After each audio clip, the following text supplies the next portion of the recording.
La Fiscalía Regional de Coquimbo realizó allanamientos a 14 domicilios en la región metropolitana y Biobío en el marco de las investigaciones de la arista Procultura del caso Convenios. El gobierno regional de la Araucanía está siendo investigado por Fiscalía por una nueva arista del caso Convenios, donde se apunta a un eventual financiamiento irregular a una actividad de viñateros en 2022. En la región del Maule se está desarrollando la actividad Gobierno en Terreno. Con esto, diversos actores de los servicios públicos están brindando información útil a los vecinos en la Plaza de Linares. Esto y más en Portavoz Noticias. Asociación Regional de Canales de Televisión de Señal Abierta de Chile, Arcatel, presenta Portavoz Noticias. ¿Qué tal? ¿Cómo están ustedes? Sean muy bienvenidos y bienvenidas a una nueva edición de Portavoz Noticias. Acompáñennos a revisar toda la jornada informativa a lo largo del país. Continúan las investigaciones en diversas aristas del caso Convenios. Esta jornada la Fiscalía Regional de Coquimbo realizó diversos operativos simultáneos que contó con allanamientos a 14 domicilios, 2 en la región metropolitana y 2 en el Biobío. Dentro de las residencias allanadas se encuentra la de María Constanza Gómez, quien es la representante legal de la Fundación Procultura y que es una de las cuestionadas instituciones bajo investigación. Recordemos que en las últimas jornadas la abogada Susana Borsutsky había renunciado a la defensa de la fundación y de sus principales controladores, Alberto Larraín y María Constanza Gómez. Esta renuncia se habría producido por discrepancias en la visión de la defensa y las declaraciones emitidas por la ONG, donde también se hace referencia a los dichos entregados por Irina Caramanos, quien descartó abonos por parte de la fundación en medios de comunicación. Esta información fue desmentida por la abogada Susana Borsutsky, asegurando que sí se habían realizado bonos por concepto de devolución de dinero. Las diligencias desarrolladas esta semana contaron con diversas incautaciones en 9 comunas de la región metropolitana y en Concepción, donde destacan CPUs, notebooks, laptops, discos duros externos, teléfonos celulares, otros aparatos tecnológicos y documentación de interés para la investigación de la causa. Junto con eso se recopilaron evidencias importantes como lo son bases de datos de correo electrónico y nubes informáticas con los antecedentes de la fundación. Una nueva arista del caso Convenios está siendo investigada por la Fiscalía de la Araucanía. Esta investigación pone en cuestionamiento al gobierno regional por el financiamiento a los viñateros de la región de un evento realizado en 2022. Los detalles con Universidad Autónoma Televisión. La investigación se inició luego que la diputada del Frente Amplio, Erika Ñanco, se entrevistó con el fiscal regional Roberto Garrido y denunció posibles delitos en el traspaso de recursos para financiar una actividad de los viñateros de la región. El evento se realizó el año 2022 en el pabellón de la Araucanía, ubicado en Temuco. Los dineros fueron aportados por el gobierno regional y en la asociación ocupaba un cargo el ex jefe de gabinete de la gobernación, Juan Pablo Leonelli Lepín, quien hoy está en prisión preventiva por delitos de fraude al fisco en la arista Fundaciones FOLAP y EDUC. La Fiscalía recibió antecedentes que fueron presentados como denuncia por la diputada Erika Ñanco y ante esta información la Fiscalía, en cumplimiento de su deber legal, dio inicio a una investigación con el fin de indagar los posibles delitos que se encuentren asociados a los hechos que fueron planteados por la parlamentaria. Esta es una nueva arista que se refiere a dineros que fueron aportados a través de la Corporación de Desarrollo Regional para efectuar un evento durante el año 2022 y está dentro del contexto de todas las investigaciones que indagan los dineros que fueron asignados a través del gobierno regional. La parlamentaria indicó que seguirá fiscalizando el uso de los recursos públicos y reiteró sus críticas a la administración del gobernador Luciano Rivas. Tal parece que el candidato Luciano Rivas utilizó el gobierno regional de la Araucanía como una real caja pagadora de favores para sus amigos, para sus familiares y para sus asesores más cercanos. Pusimos en conocimiento de la Fiscalía antecedentes que demuestran que posiblemente hubo una transferencia de fondos por parte del gobierno regional de la Araucanía durante el año 2022 para una asociación de la cual su presidente era ni más ni menos que su ex jefe de gabinete, Juan Pablo Leonelli Lepín, que hoy día se encuentra en prisión preventiva. En las últimas horas, un grupo de detectives de la Brigada de Delitos Económicos de la PDI Temuco estuvo en las oficinas del gobierno regional, pero no se informó qué tipo de diligencias realizaron ni a quiénes entrevistaron. En la comuna de Linares se desplegó el programa de gobierno en terreno. A lo largo de octubre y hasta el 6 de noviembre, diversos actores de los servicios públicos se estarán brindando información útil a los vecinos. Un ejemplo de esto, la postulación al subsidio eléctrico y Fosis Maule, TV5 de Linares, con los detalles. En el formato de Plaza Ciudadana se desplegó el programa de gobierno en terreno en la comuna de Linares, donde definitivamente las consultas de la comunidad se volcaron a la postulación al subsidio eléctrico 2 y otras medidas para paliar gastos de servicios básicos. Estamos viendo para el subsidio de la luz. Subsidio de la luz, ya ¿Sí? Está muy cara la cuenta por lo que veo y Sí. se necesita un subsidio. Por supuesto. No tengo como para los gastos de luz, agua y así sucesivamente todo lo demás que uno tiene que pagar.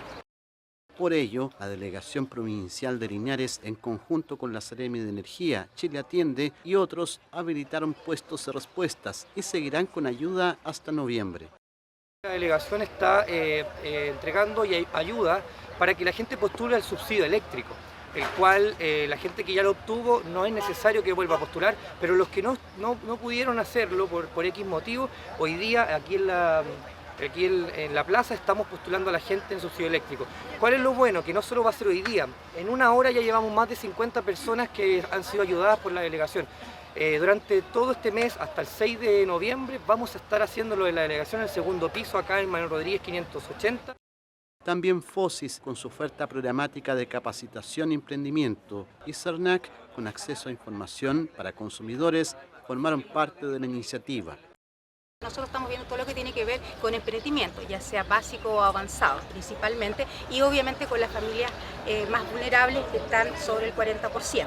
Por eso nosotros hacemos hincapié en que estén actualizados en su registro de hogares, ¿verdad? Tengan mayor de 18 años y que estén siempre atentos. Acá están en esta provincia, tenemos las oficinas acá en la delegación. La irrelevancia de que el servicio esté atendiendo a la ciudadanía en este gobierno en terreno tiene que ver con que uno de nuestros dolores, además de no contar con facultades sancionadoras, es que muchas personas le pasan a llevar sus derechos como personas consumidoras y no reclaman. Una plaza ciudadana de gobierno en terreno que se despliega por distintas comunas en la provincia de Linares.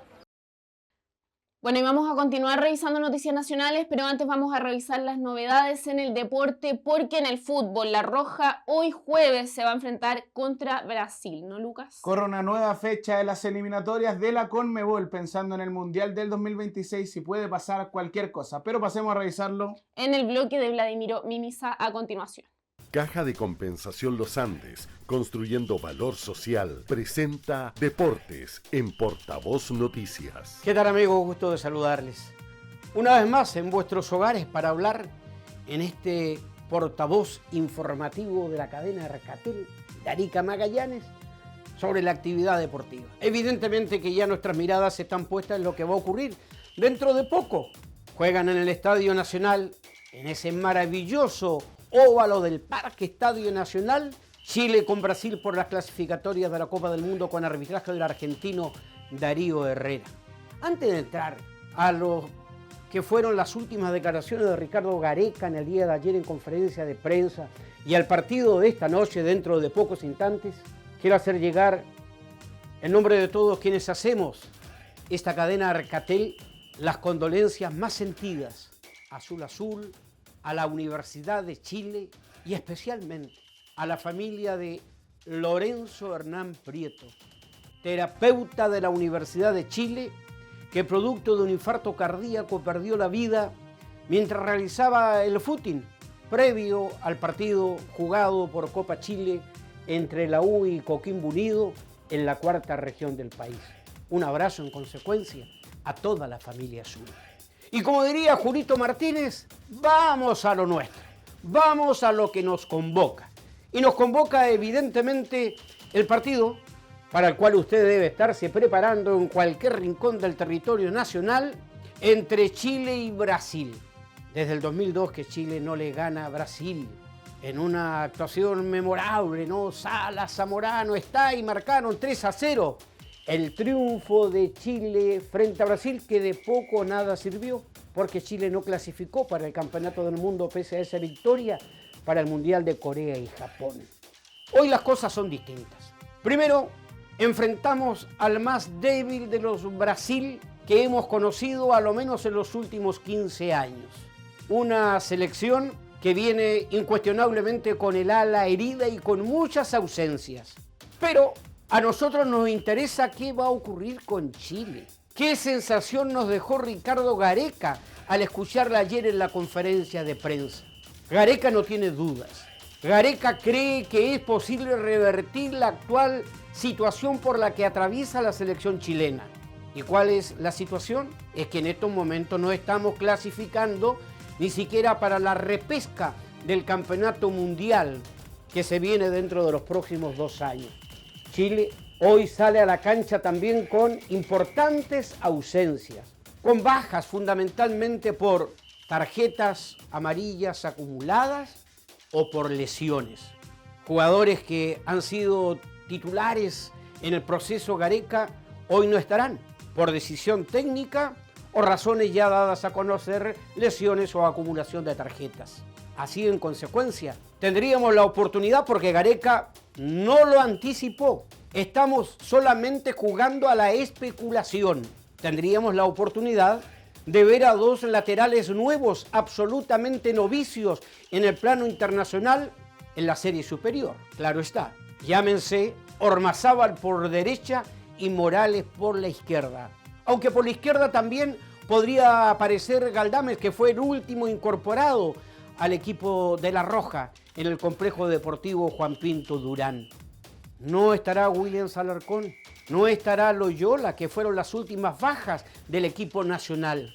Vale decir que hoy Gareca saldrá con muchas novedades, incluyendo a Matías Saldivia como zaguero central junto a Guillermo Maripán.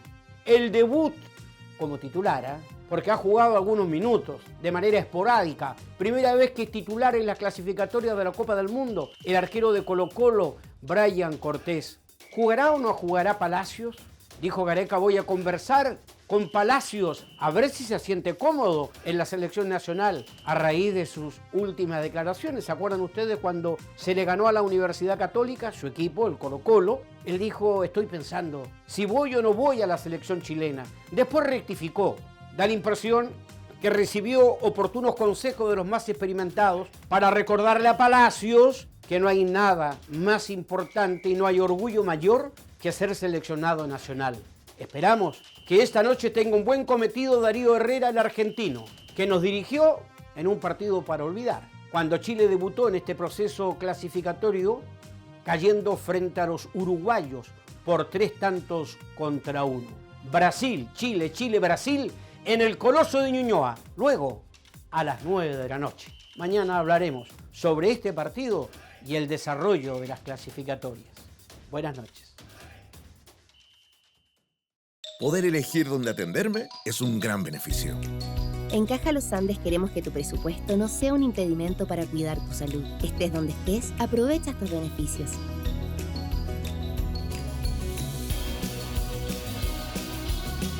Si aún no estás afiliado, hazlo hoy mismo ingresando a cajalosandes.cl. Caja Los Andes, construyendo valor social.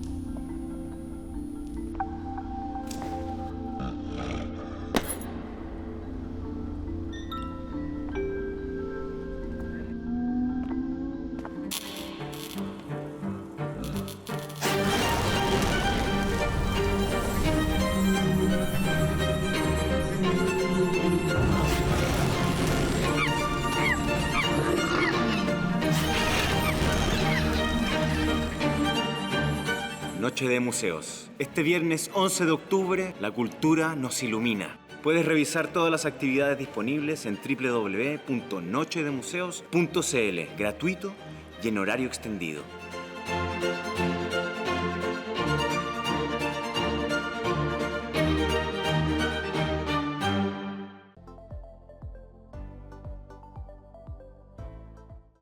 Durante los últimos años se ha visto un aumento en enfermedades neurodegenerativas en las causas de muertes del país, y el Alzheimer es una de las patologías que lidera la lista. De acuerdo con el último informe de estadísticas vitales del Instituto Nacional de Estadísticas, más de 200.000 personas tienen algún tipo de demencia en nuestro país, siendo el Alzheimer la más común. En 2020, el registro más reciente, 2.180 personas murieron a causa de esta enfermedad, 698 hombres y 1.482 mujeres. Los especialistas proyectan que para el 2050 habrá más de 550.000 personas con distintos tipos de demencia en nuestro país, siendo el Alzheimer la más común de ellas. Pero, ¿por qué se está produciendo este escenario? Para conversar sobre este tema, tomamos contacto con la doctora Isabel Behrens, neuróloga de Clínica Alemana. ¿Cómo está, doctora? Bienvenida. Hola, muchas gracias. Muy bien. Bueno, muchas gracias por acompañarnos. Pero para partir, primero, doctora, me gustaría preguntarle sobre cuál es la forma correcta de referirnos a esta enfermedad. Por ejemplo, ¿por qué el término demencia senil ya está en desuso? Es importante aclararlo también por los tipos de demencia que existen, que son más de uno, ¿no? Sí. Bueno, como empezó la historia del Alzheimer al comienzo de 1900, la describió el doctor Alzheimer, que vio a una paciente joven. Y lo que él describió, que se veía en el cerebro, que son las placas de amiloide, un péptido que se acumula, y una proteína que se llama tau hiperfosforilada. Como era una paciente joven, a eso se le llamó demencia presenil, y entonces la enfermedad que llevaba su nombre, Alzheimer, se creía que pertenecía solo a ese grupo de personas, que les empezaba antes de los 65 años. Entonces se llamaba demencia senil a todas las enfermedades que ocurren después de todas las enfermedades de demencia que ocurren después de los 65 años. Pero después, mirando el cerebro de las personas mayores que fallecían con esta demencia senil, se vio que se veía en el cerebro lo mismo que había descrito Alzheimer. Entonces, en realidad, ahora uno trata de decir si es demencia tipo Alzheimer o demencia de Lewy, que es otra, o frontotemporal, que es otra, o demencia asociada a Parkinson, o demencia vascular. Uno trata de darle el nombre más específico y no hablar de demencia senil en general, ¿entiendes? Pero no es incorrecto. Demencia senil significa que es en una persona mayor de 65 años. Perfecto, entonces la diferencia al final solamente tiene que ver con la edad en la que se presenta esta enfermedad, ¿no? Decir senil o presenil, claro, se define como por los 65 años. Perfecto. Doctora, y ya de lleno con la enfermedad, con el Alzheimer, ¿cómo podemos darnos cuenta de que algún cercano padece esta enfermedad? Porque me imagino que también nosotros, cada persona, darse cuenta que está presentando Alzheimer es aún más complicado que un familiar, por ejemplo, se dé cuenta que su madre, su padre o algún cercano se le están olvidando las cosas y está presentando algunos síntomas, ¿no? Claro, el síntoma más común del Alzheimer, la forma más típica, más clásica, es la falta de memoria de hechos recientes. ¿Qué es lo que típicamente pasa? Que se repiten las preguntas, que se repiten las historias, que se olvida dónde deja las cosas. Esa es en el Alzheimer típico, como comienza. Perfecto. Hay otras formas atípicas que empiezan de otra manera, sin el problema de memoria, pero en general, más del 80% de todas las formas parte como demencia, como memoria, el principal problema. Y por suerte, la gente casi no se da cuenta que le está empezando. Yo digo por suerte porque no lo sufren tanto. Son pocas las personas que consultan diciendo yo creo que me está empezando algo.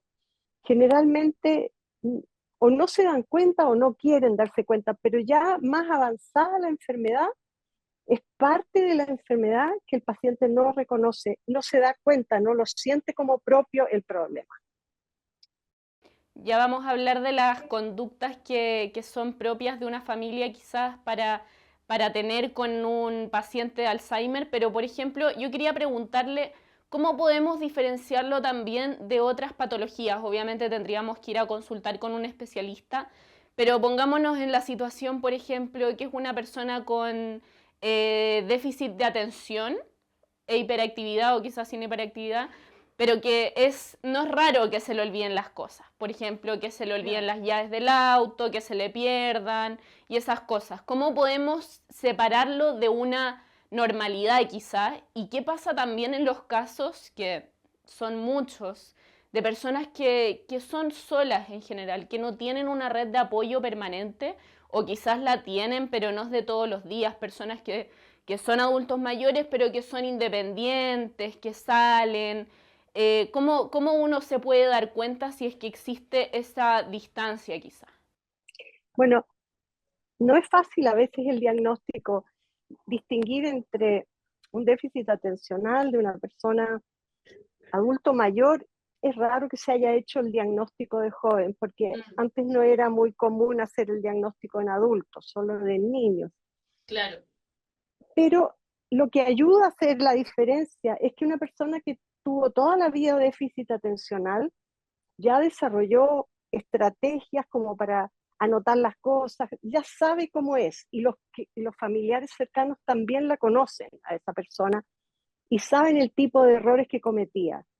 Pero si empieza un fenómeno degenerativo, los olvidos son distintos, son más recurrentes, son más de no haber grabado nada, de no haber, como que yo no comí ese sándwich, ¿por qué me acusan a mí de que me comí un sándwich? Yo no he comido nada, ¿me entiendes? Son más severos, se nota un cambio respecto de lo que era la persona. A veces no lo nota la misma persona, pero sí sus familiares notan que hay algo distinto, que no es lo mismo de antes. Perfecto. Eso por un lado. ¿Cuál era la otra pregunta a propósito de memoria que me habías hecho? ¿Qué pasa también en los casos de personas que son más independientes? De repente se da, por ejemplo, parejas de adultos mayores que viven juntos y que, bueno, no sé, son muy independientes, viven juntos, viven solos y a los dos les da Alzheimer de repente, que eso debe ser en algunos casos. Pero ¿qué pasa ahí? O gente que vive sola y empieza a deteriorarse. Claro. Bueno, hay casos, por ejemplo, en que llega la vecina con el paciente a consultar. Entonces, siempre, o sea, es muy raro que una persona esté absolutamente sola como un ermitaño. Siempre hay alguien cercano, un sobrino, un vecino. Desgraciadamente, a veces gente que se aprovecha porque se dan cuenta de que tiene problemas de memoria y lo hacen sacar plata del cajero, o los empiezan a estafar, pero casi siempre hay alguien que se da cuenta y que ayuda, por suerte. Perfecto. Me ha tocado que lleguen vecinos con la persona que vive sola y el vecino dice, lo traigo porque me da pena que está solo, yo le llevo comida, etc. Es la solidaridad.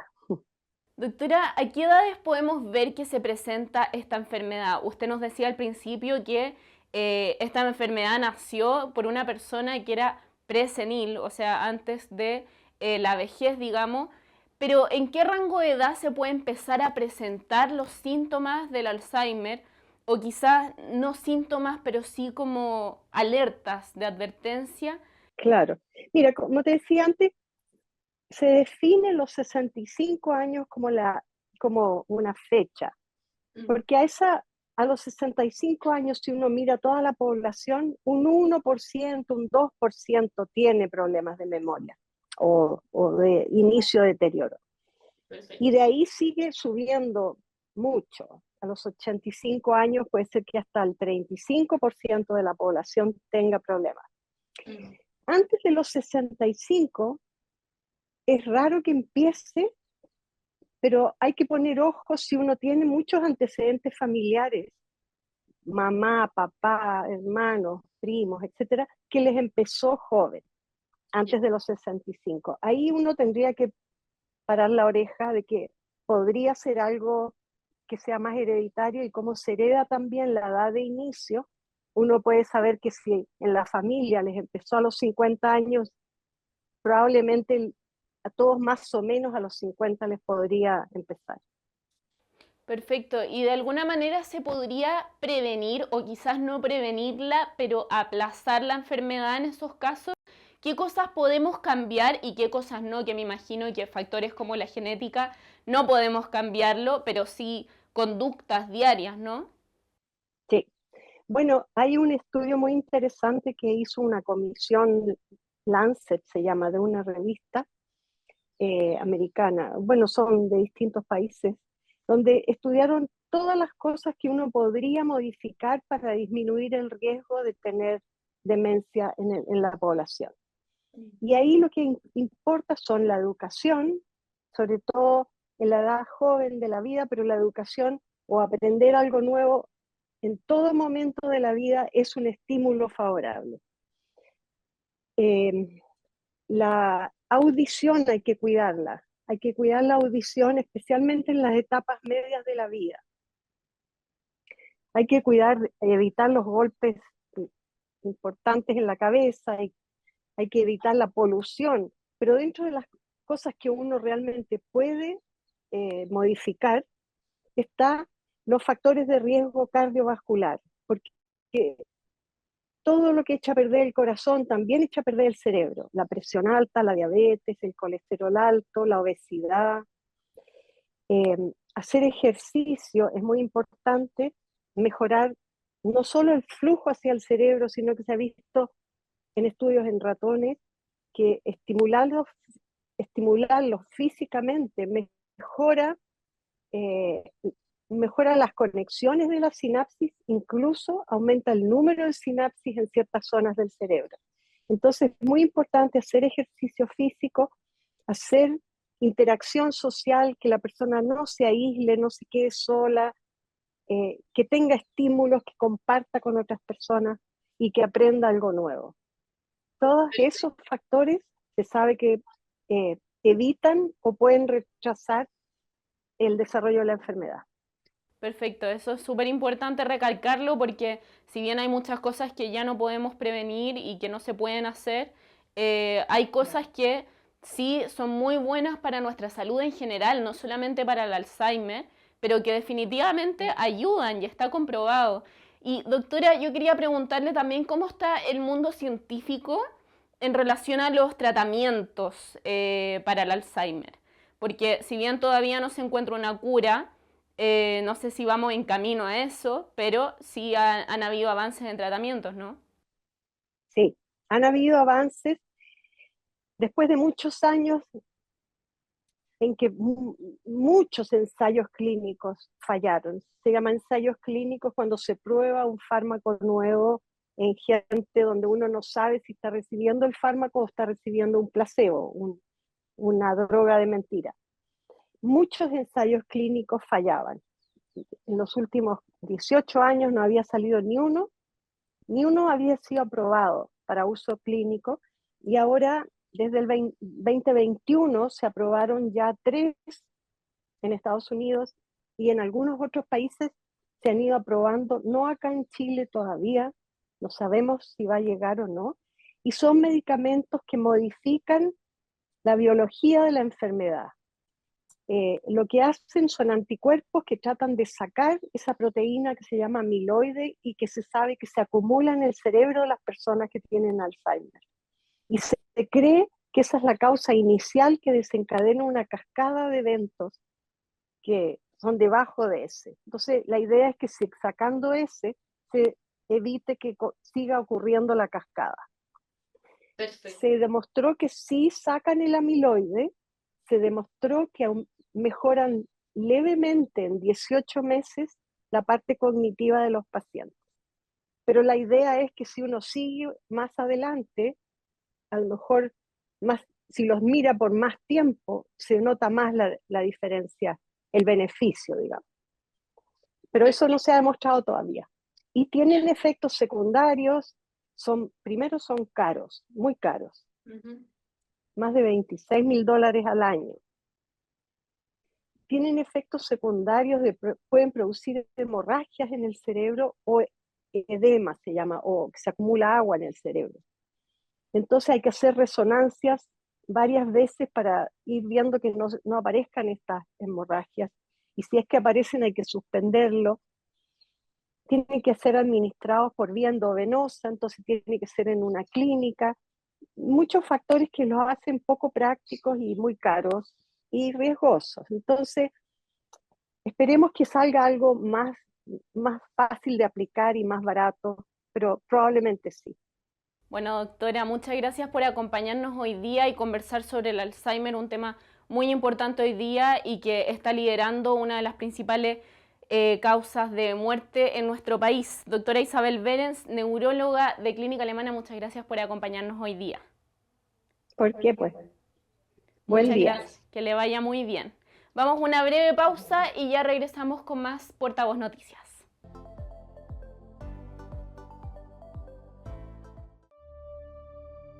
Imataq ñawpaq simikuna qampaq yachankichu?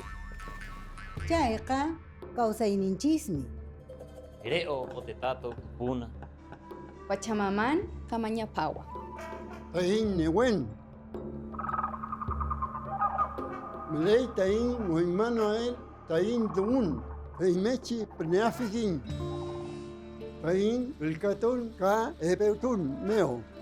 Yachaywasikunapi, huñunakunanchiskunapi. Irna kawinakasana. Y te vas hasta a toa. Wananga y totato ureo. Y jacarongo. Yachawaj. Himertun meo. Arsuña. Arsusiñanaka punirakispawa wali. Jacaña. Tuculpando mu. Jaue taji. Y ahora no ah. Hamok pacha.